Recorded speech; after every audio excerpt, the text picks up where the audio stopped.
Welcome to the only daily podcast focusing on compliance news of the day. Each morning, start your day with a cup of coffee and Tom Fox, the voice of compliance, to hear about 4 of the top compliance, corruption, or leadership stories you will need to start your day. The Daily Compliance News is a production of the Compliance Podcast Network.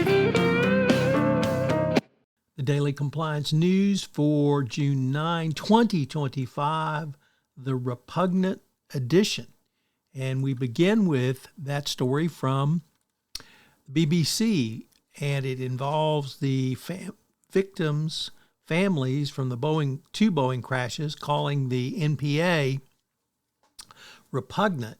That's the NPA the DOJ is proposing that Boeing receive, i.e., no criminal penalty, no court-approved or independent monitor oversight, pay a lot more money, or at least some more money, but the victims' families really, in no surprise, have said that this does nothing to certify and or oversee that Boeing will actually do what it pledged to do the first time, which led to this second set of charges that now this DOJ says we don't want to prosecute. So there is a court hearing at some point that will hash these out, and it's going to be interesting to see what the court does. Next up, from the New York Times opinion section, Ben Rhodes says that corruption has flooded America and the dams are breaking. That the re-election of Trump has brought a bigger and more brazen version of self-dealing than we saw in the first term. And it poses a fundamental danger to the American political system because it's being transformed into one that no longer serves people, but it's just there to squeeze money out of potential campaign contributors. And, of course, bipartisans.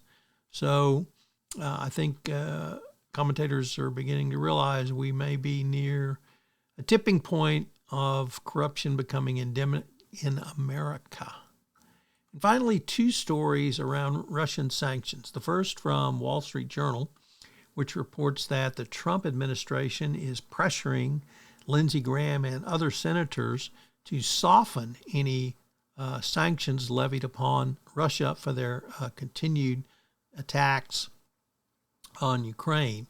A key provision backed by more than 80 senators is the imposition of sanctions on key Russian officials and sectors, as well as penalties for countries that do business with Moscow. Of course, President Trump, the most pro-Russian president ever, doesn't want to harm his attempt to revive relations with Russia, and this would be something that he seriously does not want.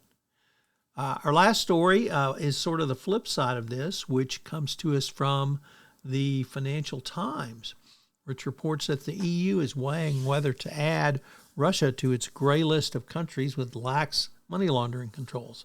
Now, that presupposes Russia has any money laundering controls, and as far as I can tell, they don't, or at least they're not followed. So lawmakers in Brussels aim to increase financial pressure on Russia, whereas the United States is going to limit any sanctions or pressure on Russia because President Trump is so pro-Russian. The EU, recognizing that this is an existential crisis for the EU and countries in Eastern Europe, they're looking to increase pressure. So once again, a split between the interests of Donald Trump and our putative partners in the EU. The Daily Compliance News is a production of the Compliance Podcast Network and a proud member of C-Suite Radio. Thanks so much for listening. I hope you'll join me again tomorrow.